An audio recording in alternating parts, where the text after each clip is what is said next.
مراد Ali Shah Sindh assembly میں اظہار خیال کر رہے ہیں، آپ کو لیے چلتے ہیں۔ تو صاحب کا تھا اور اسی وقت نعرہ بھی لگایا تھا نا، میں نے کل بھی سنا تھا آپ کا، اسی وقت نعرہ لگا تھا یہ شہر کراچی بھٹو کا، اب یہ شہر کراچی بھٹو کا ہے اور انشاءاللہ تعالیٰ رہے گا۔ اور یہ پورا میں نے اس دن بات بھی کی تھی نا، استحکام ہم لائیں، بڑی استحکام پہ بھی باتیں ہوئی، بہت کرٹیسزم، اچھی بات ہے، میں کرٹیسزم سنتے ہیں، لیکن جی ہاں ہم استحکام لائیں۔ ہم وہ پارٹی ہیں جو اپنی جگہ پہ کھڑی رہی ہے، باقی ساری پارٹیاں بہت ہی احترام کے ساتھ، متحدہ قومی موومنٹ ایک میچور پارٹی ہے، لیکن آپ نے پچھلے دنوں میں کچھ میچورٹی کا میرے خیال میں مظاہرہ نہیں کیا ہے۔ ہم ہاتھ جوڑ رہے تھے کہ بھائی الیکشن لڑ لو، بائیکاٹ نہیں کرو، آپ کی اپنی ڈیسیجن تھی۔ اچھا کئی لوگوں نے کہا یہ جعلی مینڈیٹ فلانا ڈمکانا، آپ کی طرف سے بھی کچھ آئی تقاریر، چلے ٹھیک ہے بھائی، ابھی تو ہم نے آپ نے بائیکاٹ کیا، جعلی مینڈیٹ کا ہمیں کیوں دے رہے ہو یار؟ 2018 میں جو آپ کے ساتھ ہوا اس شہر میں، مجھے پتہ ہے غلط ہوا اور میں کئی بار کہہ چکا ہوں، لیکن آپ نے تو پھر انہی کا ساتھ دیا، مناسب نہیں تھا، میرا یہ خیال ہے۔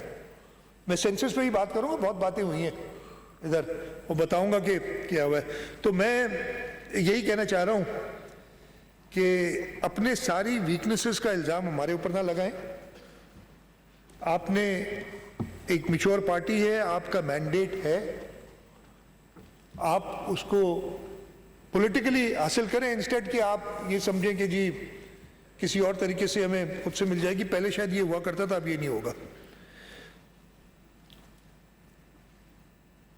پچھلے 5 سال کا ذکر میں تھوڑا سا کر دوں، جیسے میں نے بھی تھوڑا بتایا بھی، بہت ہمارے اوپر سب سے بڑا عذاب تو عمران خان تھا جو آیا، اور یہ میں ابھی نہیں کہہ رہا ہوں، پہلے بھی کہتا رہا ہوں، جب وہ تھا ادھر بیٹھا ہوا، اس کے منہ پہ بھی کہا ہے، اور میرے پاس رائٹنگ میں موجود ہیں خطوط جو میں نے لکھے ہیں، اس کو کبھی کسی دن دکھا دوں گا آپ کو۔ میں نے اسے کہا ہے کہ جو آپ یہ فساد آپ نے قائم کیا ہوا ہے نا، اس کو ختم کریں، اس لیے کہ I have seen through you, یہ خطوں میں لکھا ہے، میں نے بہت پہلے پہچان لیا تھا، میں نے تو پہلی ملاقات میں پہچان لیا تھا، اس لیے میری پہلی ملاقات ہوئی تھی سپٹمبر 2018 میں، کبھی پہلے نہیں ملا تھا میں عمران خان سے، اور مجھے حیرت تھی، میں نہیں بتا سکتا، میرے خیال مناسب نہیں ہوگا وہ بات بتانا کہ کیا بات ہوئی تھی ادھر۔ عمران اسماعیل صاحب موجود تھے، وہ شاید بتا دیں، اب وہ اس ملاقات میں موجود تھے، اگر انہیں یاد نہیں آ رہا تو جب ہم وہ جہاز سے اتر کے ہیلی کاپٹر میں بیٹھے تھے، میرے خیال ہے مجھے ان سے ملے ہوئے 2 منٹ ہوئے تھے، اور انہوں نے جو باتیں کرنی شروع کی، میں نے کہا یا اللہ اگلے 5 سال کیسے گزریں گے مجھے نہیں پتا۔ جس شخص کو اپنے لوگوں کی ایک ایسے بندے کے سامنے جو کہ اس کا مخالف ہے، جس سے وہ پہلی بار مل رہا ہے، وہ اپنے لوگوں کے بارے میں جو بات کر رہا ہے میرے سامنے، تو یہ کیا چیز ہے، کیسے اس کو لوگ۔ خیر، فلڈز آئے، کووڈ آیا، خاص طور پہ پچھلے سال کے فلڈز میں آپ کو بتاتا ہوں، اور میں نے یہ پہلے بھی ذکر کیا ہے کہ جب اگست میں بارش ہوئی، بہت تیز بارش ہوئی، ہم نکلے، ہر جگہ پہ پانی نظر آیا، اور میں literally given up hope, I've lost hope کہ یہ پانی نکلے گا کیسے۔ اللہ تعالیٰ نے ہمت دی، اور میری پوری کابینہ، ہمارے سارے ایم پیز، ایون اپوزیشن کی سائڈ، میں سب کو کہوں گا، ان لوگوں نے جس طریقے سے اس اللہ تعالیٰ کی طرف سے جو امتحان تھا، جو آزمائش تھی، اس کا مقابلہ کیا۔ ایک منسٹر جو ڈیوٹیز دی گئی تھیں وہ اپنی جگہوں پہ موجود تھا، ہمارے ایم پیز موجود تھے، میں جیسے کہہ رہا ہوں متحدہ قومی movement, even P T I کے کچھ لوگوں نے، جی ڈی اے نے، سب نے لوگوں کی خدمت کی، اور ہمارا کام ہے، یہ ہمارا فرض تھا، اور مشکل آسان ہوئی۔ اور اس پہ ہم نے، جب پرائم منسٹر ادھر آئے تھے سپٹمبر میں اور انہوں نے پانی دیکھا، بلکہ اکتوبر تک بھی بہت پانی تھا، تو انہوں نے کہا کہ جی چیف منسٹر صاحب آپ یہ ربی والی فصل تو نہیں کر سکیں گے، یہ گندم تو ہوگی نہیں، یہ کیا ہوگا ہمارا؟